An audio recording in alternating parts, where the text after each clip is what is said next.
hello. Hello there. Hello there. Alan here.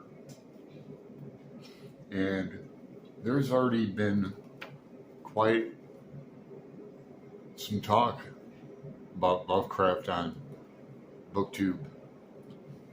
Some excitement about reading him in a group forum.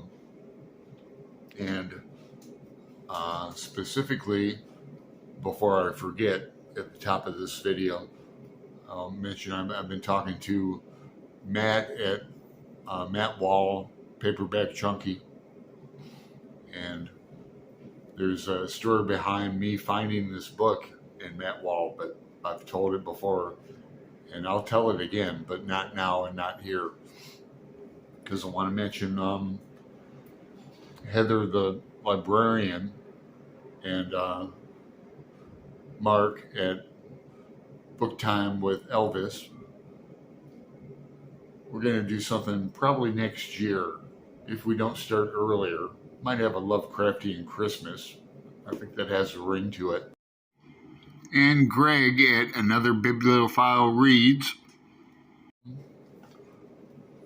at the 5th and final episode of The Shadow over Innsmouth, which I'm cutting my teeth on. Actually, I've read like 3 or 4 short stories before this. The Call of Cthulhu, and the first one, Dagon. You know, the Order of Dagon appears in The Shadow over Innsmouth. But it's a longish short story. 60 pages in my gilded edition.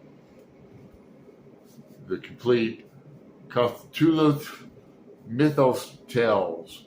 And after I finish, like any good story or novel for me, if it's good enough, I dread finishing it. I don't want it to end. Cilantro.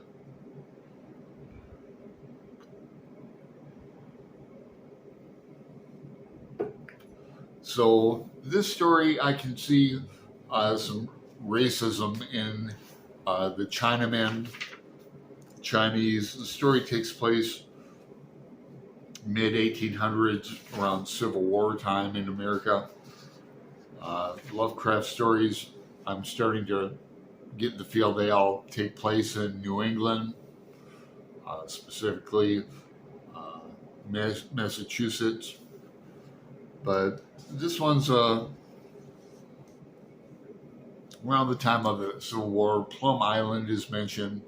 And that's off the East Coast, Plum Island.